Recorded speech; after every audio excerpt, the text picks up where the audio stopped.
let's look at their tactics. Right? The American magazine Time described the Iranian hostage crisis as the entanglement of vengeance and mutual incomprehension. American President Jimmy Carter called the hostage taking as an act of blackmail and hostage victim of terrorism and anarchy.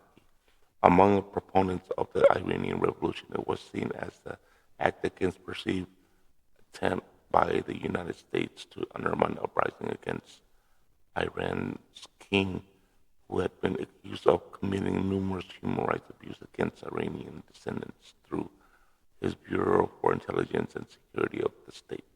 The Carter administration refused to extradite Pahlavi was cited by the hostage taker as proof of complicity in the part of the United States, which in turn denounced the Iranian hostage taking as an egregious violation of principle of international law, such as Vienna Convention under the diplomatic compounds are to be granted immunity from coercion and harassment. 6 American diplomats who had invaded capture were rescued by the Canadian caper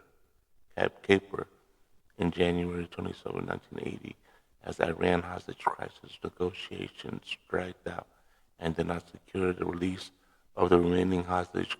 Carter approved Operation Eagle Claw on April 24, 1980. The effort failed, however, resulting in the death of one Iranian civilian, 8 American soldiers, prompting Secretary of State Cyrus Vance to resign from the position. By September 1980, the beginning of the Iraqi invasion of Iran spurred the Iranian government to negotiate with the United States as part of the initiative mediated by Nigeria.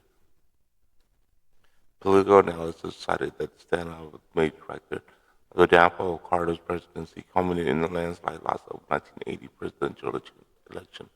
The hostages were formally released into the American custody one day after Algiers court were signed, just minutes following the first inauguration of Ronald Reagan. In Iran, the crisis strengthened the prestige of Khomeini and the political power of theocrats who opposed normalization with the Western world. Since then, the United States has enforced international sanctions against Iran with regard to latter nuclear ambition and human rights record, further weakening ties between the two countries. Okay, so we did the first embassy assault.